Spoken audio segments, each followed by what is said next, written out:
République démocratique du Congo est aujourd'hui au cœur des enjeux climatiques mondiaux. Avec ses forêts du bassin du Congo, ses tourbières riches en carbone, la RDC se présente comme un acteur clé de l'ère verte.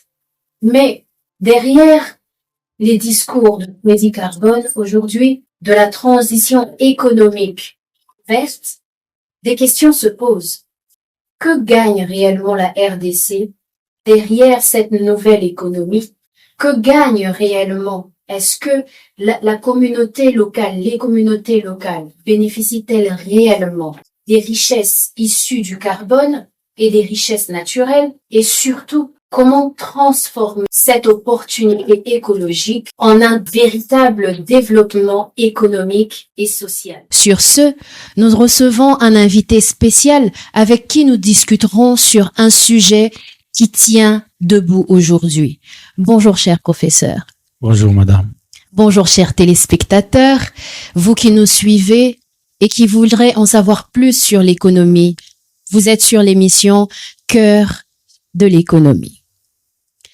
Cher professeur, pourriez-vous, avant de commencer, s'il vous plaît, vous présenter brièvement? Merci. Je m'appelle Gérard Imani. Je suis professeur d'université.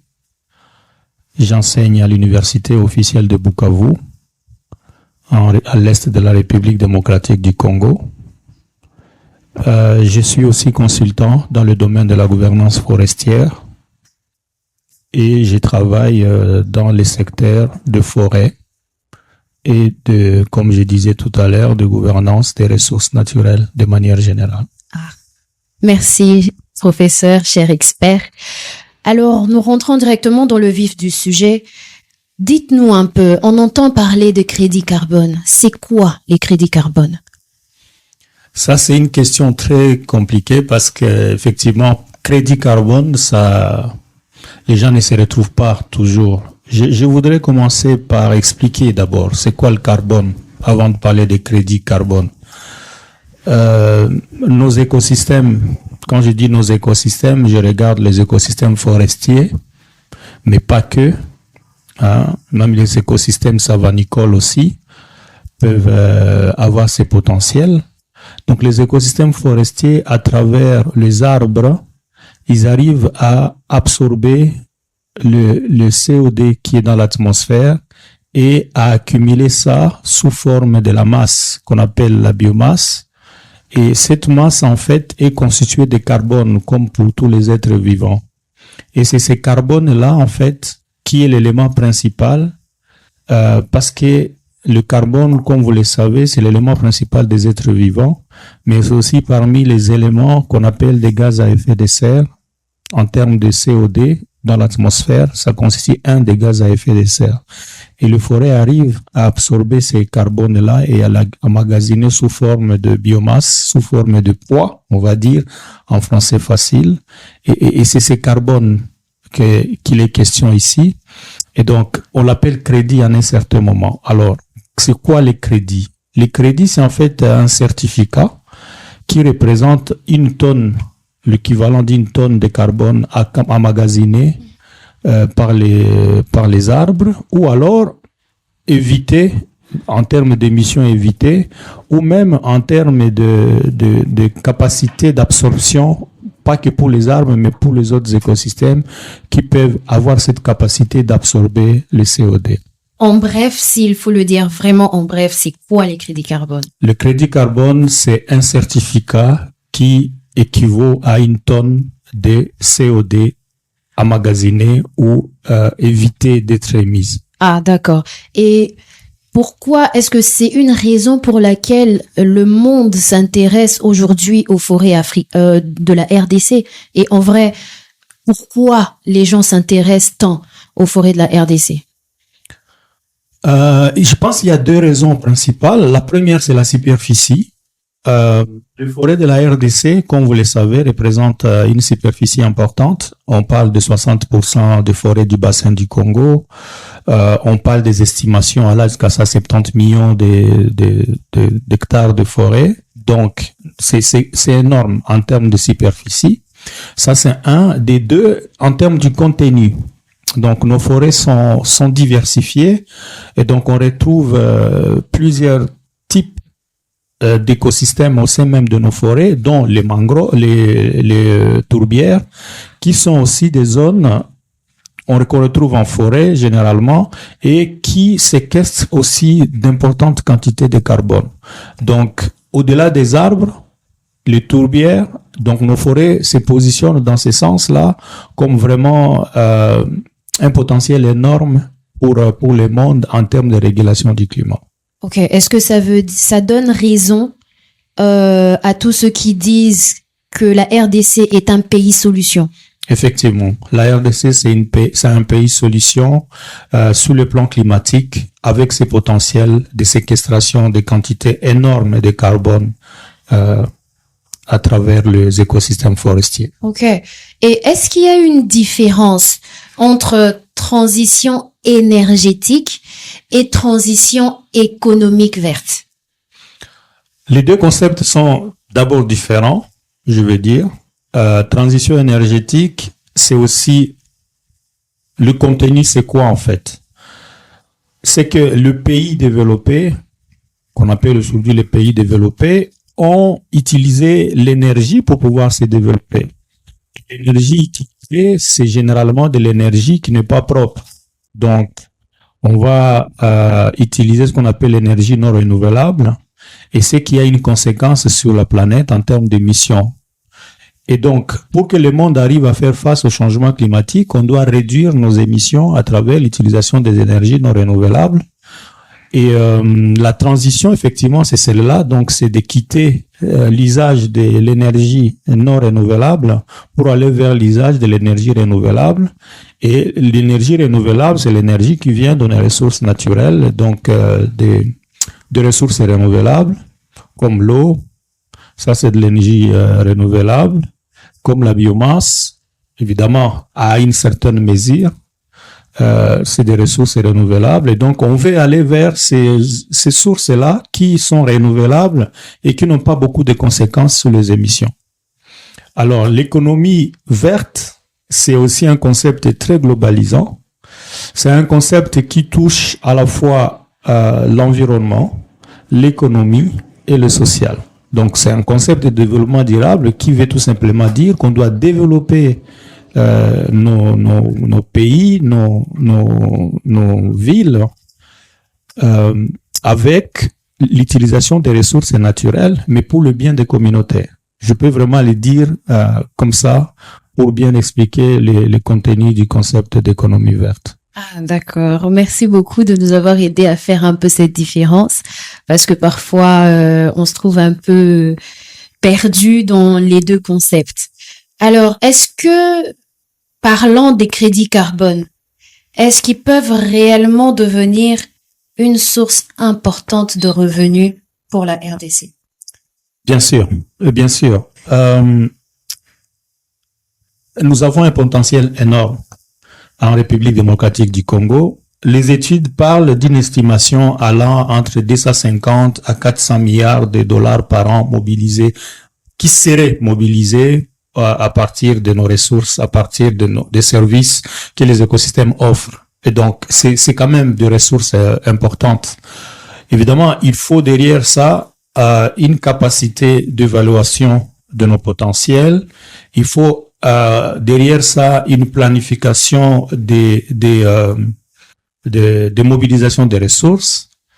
Et il faut aussi derrière ça une planification de développement à partir des ressources mobilisées. Et donc, je crois que le challenge, c'est d'abord d'être capable d'évaluer ce qu'on a. Okay. Ce qu'on a en termes de potentiel. On a des forêts, mais bon, toutes les forêts ne sont pas pareilles. Donc, il y a des forêts qui sont protégées, il y a des forêts qui sont exploitées, il y a des forêts qui appartiennent aux communautés. Donc, il faut qu'on arrive à évaluer. On a des tourbières, mais bon, il y en a combien? Donc, jusqu'aujourd'hui, on n'a jamais fini à faire l'identification de nos tourbières en termes de superficie, en termes du contenu aussi, en termes de quantité de carbone. Ça demande vraiment une évaluation avec des chercheurs qui sont qui sont dans nos universités, nos centres de recherche, pour pouvoir comprendre ces potentiels du pays. C'est très important. Et après, maintenant, c'est la mobilisation des ressources qui doit se faire selon une ligne bien tracée. Comme on a nos politiques pour le mine, on devait avoir la même logique pour la mobilisation des ressources pour ce qui est des écosystèmes forestiers. Ok, mais tout ce que vous dites semble être un fait général, mais particulièrement pour la RDC. Est-ce qu'on est réellement en train est-ce que c'est palpable, cette histoire de crédit carbone aujourd'hui? Bien sûr. Il y a des modèles déjà qui fonctionnent. Il y a le programme de réduction des émissions vers Maïndombe ici, où avec l'appui de la Banque mondiale, on arrive à générer 56 millions de dollars pour pouvoir développer le milieu à partir de la forêt. Les communautés sont associées et donc il y a des projets de développement qui sont planifiés. Il y a un suivi derrière à la fois de la Banque mondiale, du pays, à travers le ministère des Finances et de l'Environnement. Beaucoup d'acteurs sont derrière pour évaluer l'avancée, la mise en œuvre de ces projets pilotes pour la RDC. Et donc il y a des projets qui se développent avec les crédits carbone actuellement au pays. Effectivement, il y a d'autres aussi qui sont en vie. Parce que le pays est en train vraiment de se développer sur ce secteur-là. D'accord. Et je peux avouer que c'est palpable. Ok. Ah, d'accord. Mais comment fonctionne le marché carbone en vrai? Parce que vous dites qu'on peut produire les 1 tonne de crédit de carbone qu'on appelle crédit carbone. Mais après, comment ça fonctionne, ce marché-là de carbone? Le marché de carbone, c'est vraiment un marché, on va dire, un peu complexe, mais bien organisé.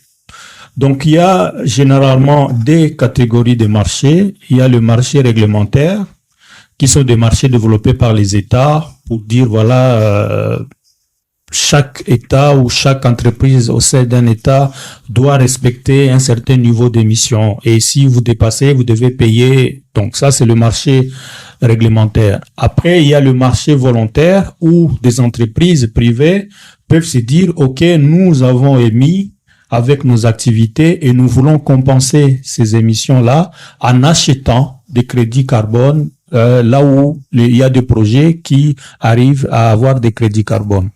Alors, pour ça, il y a quand même des préalables. Je l'ai dit de manière simple comme ça, mais il y a des préalables parce qu'il y a des certifications. Il faut que les crédits soient certifiés d'intégrité. Il faut que le crédit soit enregistré dans un registre. Chaque pays devait en avoir. La RDC est en train de mettre son registre national. Et donc, ça, c'est comme ça. Il faut que ça soit enregistré, qu'on sache quel projet, autant de crédits, ils sont enregistrés ici, tel projet, ils sont enregistrés. Et c'est à partir de là qu'on peut aller acheter. C'est comme une transaction bancaire, en fait. On dit, voilà, moi, je viens acheter 3 crédits par rapport à ma capacité. Quand je suis sur le marché volontaire, je vais dire, voilà, pour mon entreprise, j'ai émis un peu des tonnes de CO2 là, je préfère les compenser, je vais aller acheter les crédits. Donc là, je verse de l'argent là-bas et ils me donnent les crédits pour pouvoir compenser mes émissions. Ça, c'est le marché volontaire et c'est le marché le plus courant pour ce qui est des crédits carbone dans le contexte de la RDC. Ok.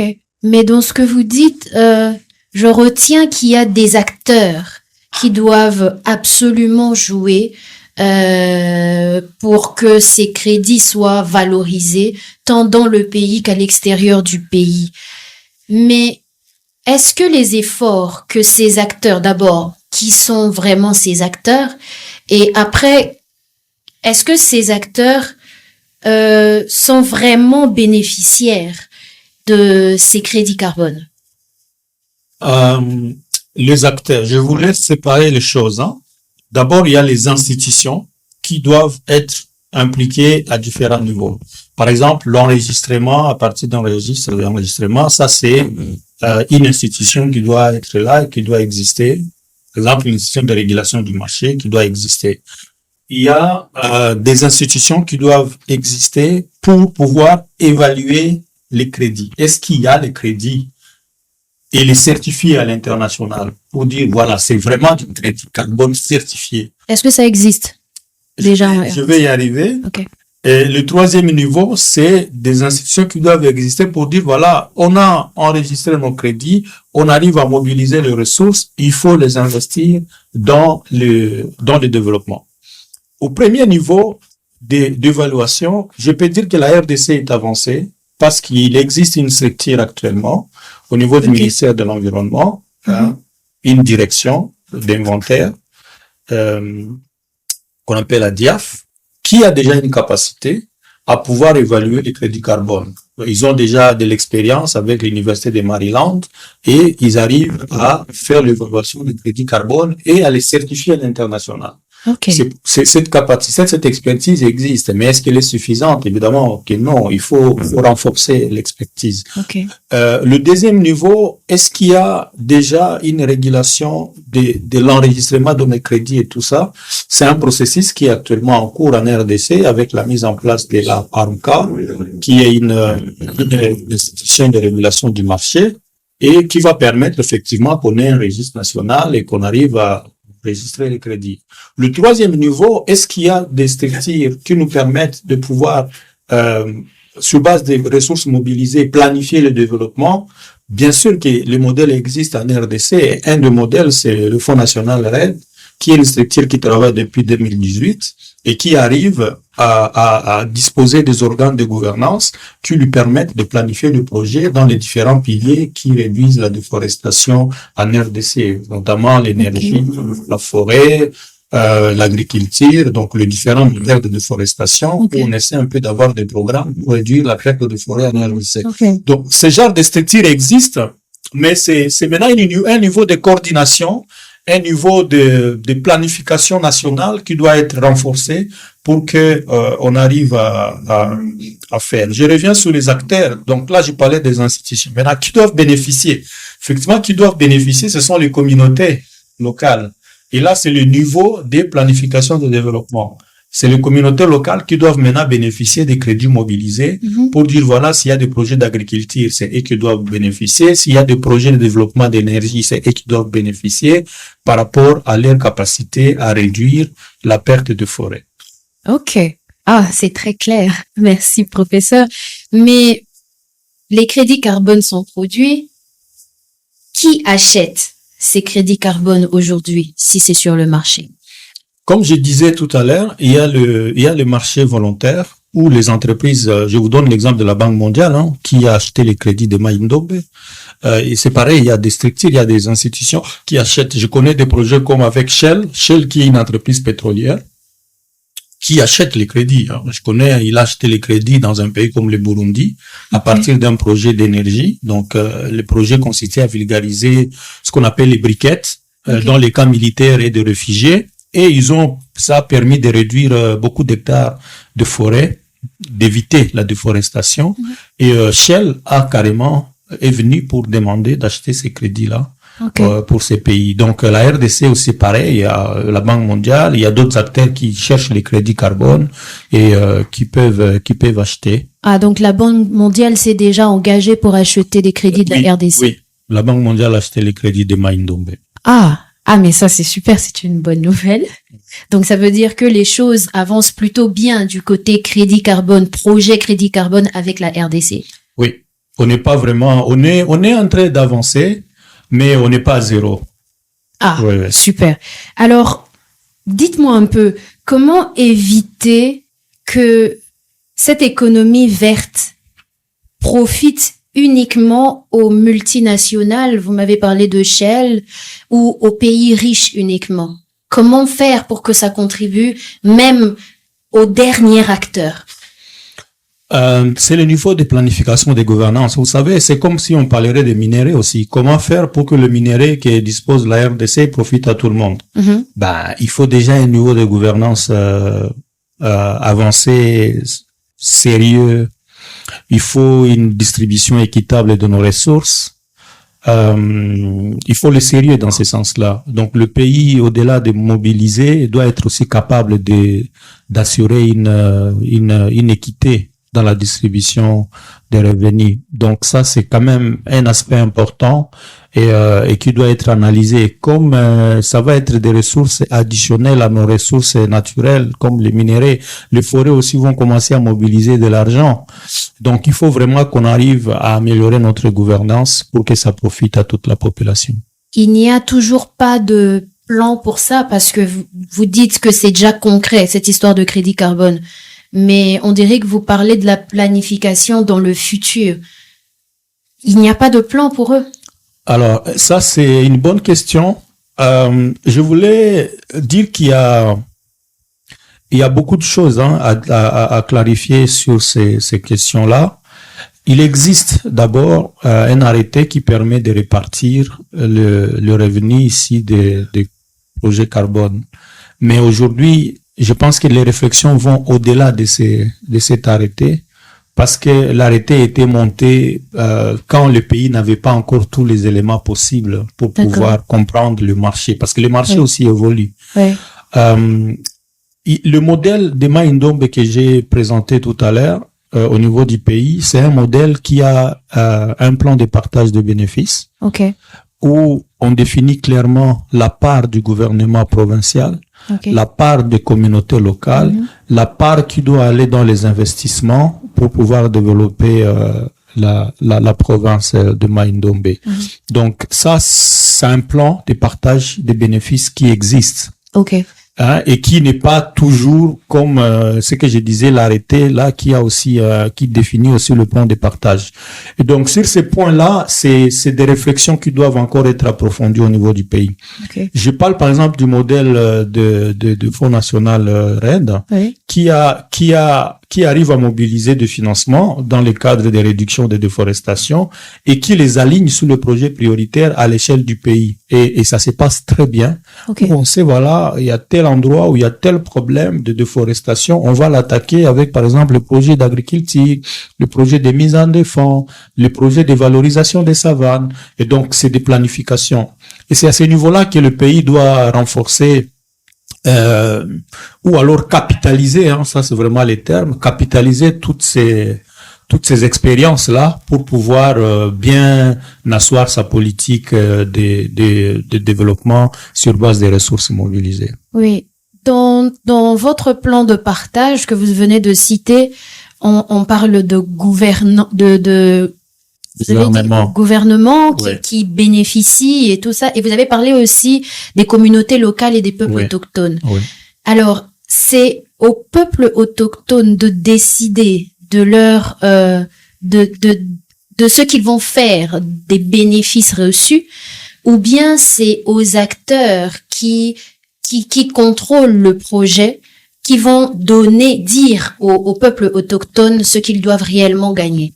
Il y a le principe des consentements libres éclairés, les CLIP, qui est un principe fondamental dans le secteur forestier et de gouvernance des ressources naturelles et qui précise clairement que c'est chaque peuple qui doit donner son consentement.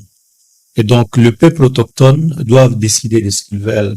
Personne ne doit décider à leur place. C'est eux qui doivent décider pour dire, nous voulons ceci sur la part qui nous revient. Et c'est sur base de ça qu'on va mettre le projet de développement chez eux. Et on parle souvent d'une écologie sans développement. Comment vous comprenez cette critique? Bien, c'est une réalité, C'est une réalité quand le pays, de manière générale, n'a pas encore cette capacité à mobiliser les ressources de son écologie. Je parle aussi, comme tu as posé la question, de son écologie entre guillemets. Si le pays n'est pas encore capable de mobiliser les ressources, là, on va dire une écologie sans développement. Pour ce qui est de la RDC, moi, je dirais que non, nos ressources profitent quand même d'une certaine mesure à nos communautés. Le pays arrive à mobiliser, même en dehors des crédits carbone, déjà, le pays arrive à mobiliser des financements climatiques et des financements de développement pour la gestion de nos ressources naturelles et lequel financement arrive quand même à aider les communautés à se développer. Ok. Donc, ça reste quand même des faits au niveau du pays.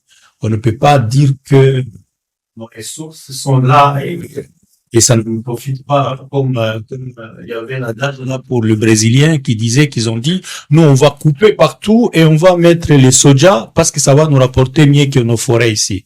Je pense que la RDC est encore à un stade où on peut dire ça va, nos ressources sont quand même exploitées par nos communautés et la récente politique forestière qui vient d'être validée techniquement permet de mettre un accent met un accent particulier sur cet aspect des choses, que les forêts doivent être là pour le développement, pour améliorer les conditions de vie des communautés, des communautés locales. Moi, je travaille personnellement sur cette question des services écosystémiques et je peux dire que vraiment nos communautés profitent de nos ressources dans une certaine mesure. Ils profitent dans une certaine mesure. Ouais. Et vous avez parlé du clip. Mais est-ce que il y a d'autres documents qui protègent les droits des populations vivant dans ces zones forestières utilisées pour les crédits carbone? Bon, il y a des dispositifs quand même. Hein. Il y a la loi sur le peuple autochtone qui a déjà été promulguée et qui sécurise le peuple autochtone pygmée. Donc ça c'est bien. Il y a la stratégie qui existe sur les concessions forestières des communautés locales, les CFCL, donc qui permet de donner du droit à ces communautés-là à pouvoir avoir leur forêt et profiter de leur forêt. Je pense qu'il y a quand même des dispositifs dans ce sens-là qui permettent de pouvoir sécuriser les droits de communauté. Toutes nos forêts ne sont pas désertes. Ok, d'accord. Mais est-ce que le projet de crédit carbone profite aux jeunes? Est-ce que ça peut créer de l'emploi pour les jeunes? Bien sûr, bien sûr. Donc, c'est du travail que c'est créé. On a besoin des sensibilisateurs, on a besoin de formateurs, on a besoin enfin, ça crée de l'emploi d'une manière ou d'une autre. Si je regarde des projets comme Indombe, moi j'étais là-bas pour le travail, j'ai vu comment certains jeunes pouvaient être impliqués dans les activités du projet. Quand on parle d'agriculture, ça va toucher les jeunes et les femmes. Donc, oui, comme source de ou potentialité pour les jeunes, oui, ce genre de projet crée de l'emploi pour les jeunes et même pour les femmes aussi. Et ça crée de l'emploi là où se trouve le projet ou bien même à distance? C'est généralement là où se trouvent les interventions du projet que ça crée de l'emploi. Mais je vais aller au-delà des projets crédit carbone pour dire les crédits carbone, ce n'est pas que pour les forêts, d'abord. Il faut que ça soit clair. On peut développer les projets, les crédits carbone aussi à travers des projets de valorisation des déchets. Ok. Et Kinshasa, c'est une potentialité. Hein. Ouais. Donc, les jeunes peuvent développer de l'entrepreneuriat dans le secteur de valorisation et gestion des déchets et mobiliser des ressources. Okay. Moi, je vous ai parlé tout à l'heure d'un exemple que je connais, le projet de Burundi Quality-Stove, BTS, qui ont pu mobiliser de l'argent avec la valorisation des déchets ici des industriels. Donc, les perches, les cafés, les sondes de riz, ils récupèrent tout ça et ils fabriquent des combustibles avec et ils ont eu les crédits. Donc, ça aussi, il faut encourager nos jeunes à l'imagination et à l'entrepreneuriat dans ce secteur-là, qui est encore un secteur vide. Il y a beaucoup de formations en ligne, hein. Je ne dis pas que faut pas croire que il y a des formations en ligne sur comment développer des projets dans ce secteur-là. Je vois certains jeunes arriver à faire, mais je pense que ce qu'il faut aujourd'hui, c'est que le pays aussi encourage ces jeunes-là, que le pays arrive à faire confiance à ces jeunes-là, pour que s'ils ont des projets intéressants, que le pays puisse y mettre un peu de moyens pour que ces jeunes développent l'entrepreneuriat dans ce secteur. Ça peut aussi mobiliser beaucoup de crédits pour le pays en termes de crédit carbone. Je pense que nous tiendrons une autre émission sur le sujet parce que ça devient très intéressant de dire qu'il n'y a pas que cet aspect de projet carbone, mais une autre façon aussi, comme vous l'avez dit avec les déchets, de créer encore des crédits carbone autrement que les projets tels que structurés actuellement, donc les crédits forestiers. Ouais. Nous sommes déjà en train de chuter. Mais on va encore poser 2-3 petites questions vraiment pour montrer la fin de cette émission. Selon vous, que doit faire la RDC pour transformer l'ère verte en véritable opportunité de développement? Ça c'est une bonne question. Je n'ai pas de bâton magique pour aider le pays à booster les choses. Mais la gouvernance, c'est un élément très capital pour que le pays avance. Nous devons avoir une vision claire de ce secteur. Okay. C'est vraiment une nécessité. Comme j'ai dit, il y a des expériences, il y a déjà des acquis.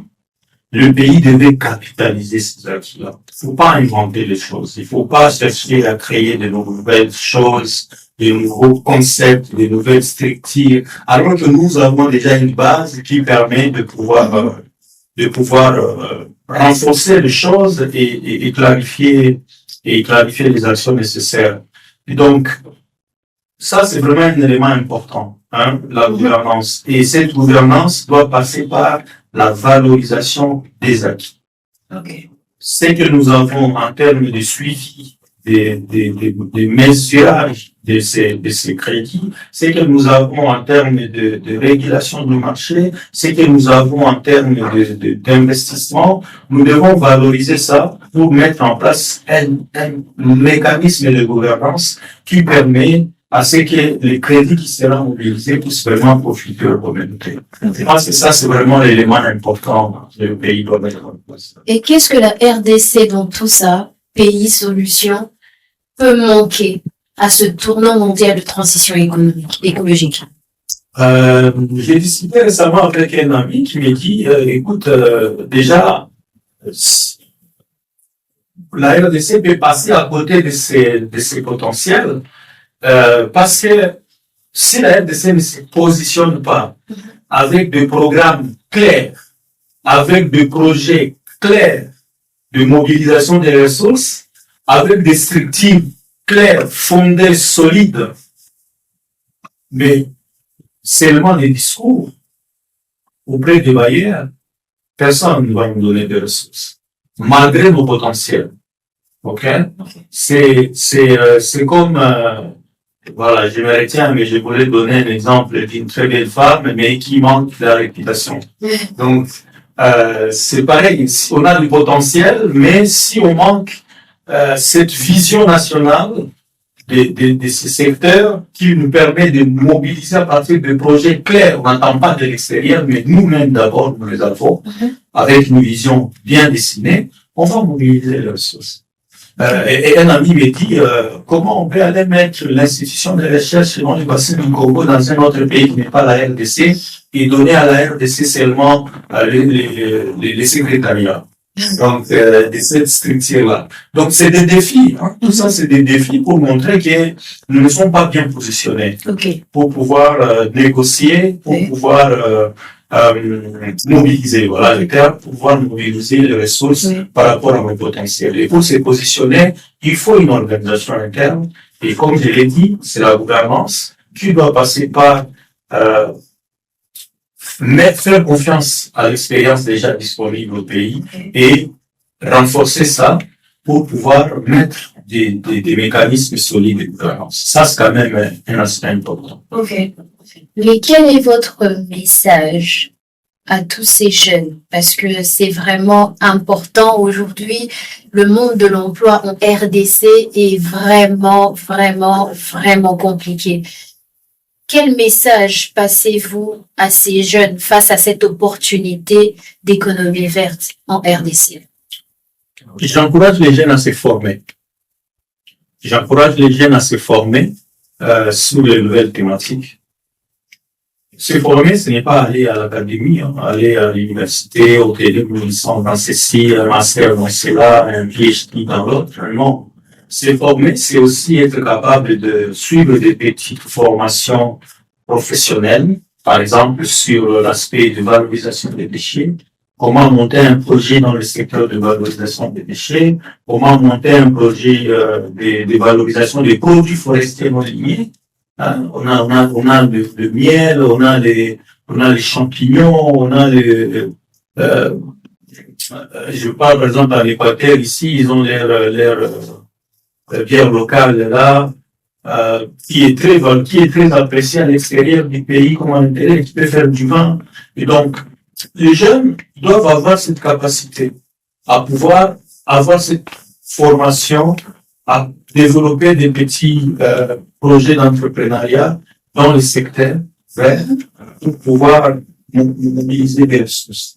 Et donc, on a beaucoup même des plantes qui donnent des huiles essentielles, mais vous allez toujours chercher des beurres de qualité à l'Afrique de l'Ouest et tout ça. Donc, et tout le monde derrière court tout ça. Alors que là, dans nos ressources ici, la forêt ici, on peut trouver beaucoup de ressources. Donc, j'encourage les jeunes à s'alancer sur ces genres de formations, au-delà des diplômes qu'ils disposent déjà, sans se fatiguer. Ok. Une dernière question. On aimerait savoir, en tant qu'expert, vous êtes dans le domaine depuis plus de 2 ans? Ah, oui, beaucoup d'années, mais je travaille depuis 2008. Depuis 2008 que vous êtes dans le domaine. Oui. Donc, je pense que vous pourrez nous dire, tel que, en tant qu'expert, dans 10 ans, comment vous voyez la RDC dans cette lancée d'économie climatique? La RDC sera très bien positionnée. J'ai confiance. Nous avons des experts au niveau national. Nous avons la capacité au niveau national. On ne va pas minimiser cet aspect des choses. Et nous avons du potentiel.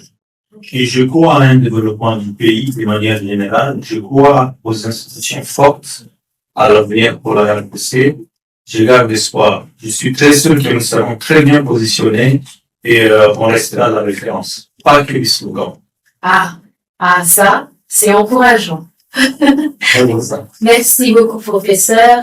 Merci beaucoup d'avoir accepté notre invitation de venir sur le plateau de Cœur d'Afrique pour l'émission Au cœur de l'économie. Nous vous remercions, chers téléspectateurs, de nous avoir suivis. Nous espérons que vous avez compris quand même ce que c'est que les crédits carbone, ce que ça implique pour la RDC et quels sont les enjeux de la RDC face à cette transition économique verte et cette transition écologique. Quant à moi, je vous dis au revoir et à très bientôt.